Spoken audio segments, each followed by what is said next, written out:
Hi friends, வாங்க சூப்பராக இன்றைக்கி என்ன செய்ய போகிறோம்னா ரம்பா இலையும் சீரக சம்பா அரிசியும் வச்சு பிரியாணி பண்ண போகிறேன். 200 கிராம் நெய் எடுத்திருக்கேன். அதில் கொஞ்சம் நெய் வச்சுக்கிடுவோம். ஒரு 50 கிராம் எண்ணெய், அன்னாச்சி பூ, 5 ஏலக்காய், 5 கிராம்பு, 5 துண்டு பட்டை போட்டு பொரிஞ்சுக்கிட்டோம். 1/2 கிலோ பல்லாரி வெட்டி வச்சுருக்கேன், பெரிய பல்லாரி, அதையும் வெட்டி போட்டுக்கிடுவோம். நல்லா வதக்கிக்கிடுவோம். எவ்வளோ பல்லாரி வதங்குதோ அவ்வளோ டேஸ்ட்டாக இருக்கும். பல்லாரியும் தக்காளியும் நல்லா வதங்கணும். தக்காளியும் சேர்த்துக்கிடுவோம்.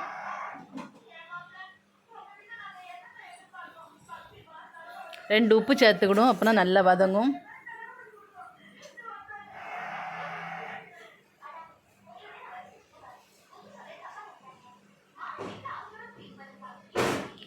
இந்த சீரக சம்பா அரிசி பொங்க நல்லாயிருக்கும். ஆனால் கொஞ்சம் ஆறின உடனே எடுக்கணும். சோறு சாப்பிட ரொம்ப டேஸ்ட்டாக இருக்கும். இப்போ மூடி போட்டு நல்லா வதங்கிட்டு பாருங்கள், தக்காளி வெங்காயம் எவ்வளோ சூப்பராக வதங்கியிருக்குன்னு. இவ்வளோ தூரம் வதங்கணும் நல்லா.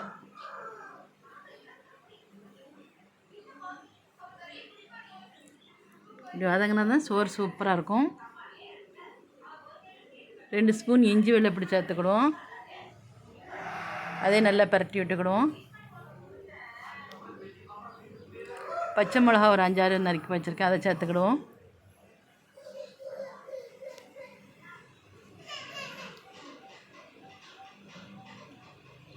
கொத்தமல்லி, கருவேப்பிலை, இந்த புதினா எல்லாம் சேர்த்துக்கணும்.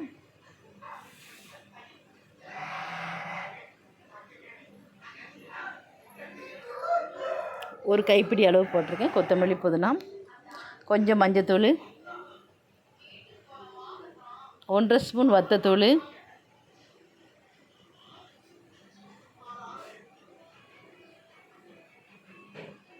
பிரியாணி பொடி கொஞ்சம் ஒரு 2 ஸ்பூன்,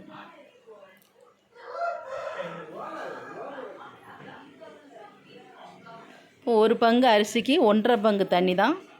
1/2 பங்கு தண்ணி அளந்து வச்சுருக்கேன், அதை சேர்த்துக்கிடுவோம். கறி 1 கிலோ அரிசி, 1 கிலோ கறி வாங்கியிருக்கேன், நல்லா கழுவிட்டேன், அதை சேர்த்துக்கிடுவோம்.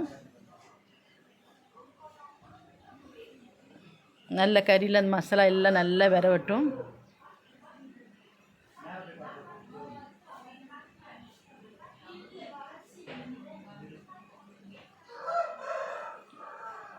ஒரு எலுமிச்சம்பழம் புழிஞ்சிக்கிடுவோம்.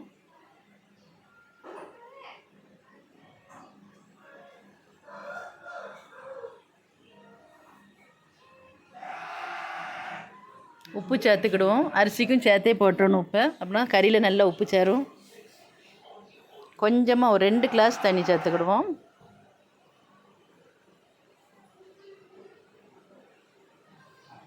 இப்போ மூடி போட்டு நல்லா வேகட்டும், ஒரு 15 நிமிஷம் வேகட்டும்.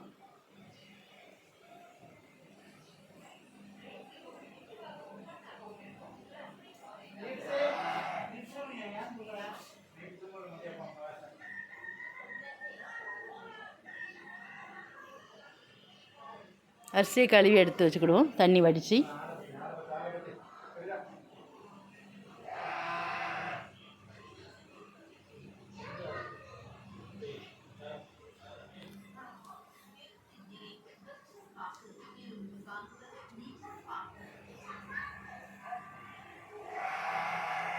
அப்படியே கழுவும் போது இந்த அரிசி மணமாக இருக்கும்.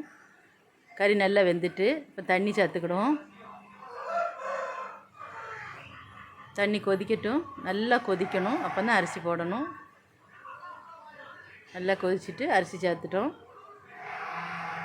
நல்லா பெரட்டி விடுவோம். ரொம்ப கிண்டக்கூடாது, சோறு உடையும். பெரட்டி விட்டுருவோம், பொத்துனாக்கில் பெரட்டி விடணும். சோறு சூப்பராக ரெடி ஆகிட்டு நல்லா தண்ணி வற்றி வந்துட்டு இப்போ நம்ம கொஞ்சம் நெய் வச்சுருக்கோமா, அந்த நெய்யை சேர்த்துக்கிடுவோம். நெய்யும் சேர்த்து அந்த புதினா இலை, மல்லி இலையும் போட்டுக்கிடுவோம்.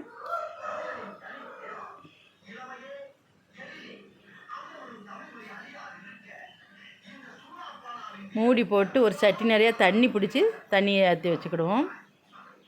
ஒரு 5 நிமிஷம் ஆகட்டும். சூப்பராக ரெடி ஆகிட்டு இதே மாதிரி பிரியாணி செஞ்சு பிள்ளைங்களுக்கு கொடுங்க, நல்லா சாப்பிடுவாங்க. நம்ம வீடியோ பிடிச்சிருந்தா லைக் பண்ணி, ஷேர் பண்ணி, சப்ஸ்கிரைப் பண்ணி வச்சுக்கோங்க. அடுத்த வீடியோவில் பார்ப்போம்.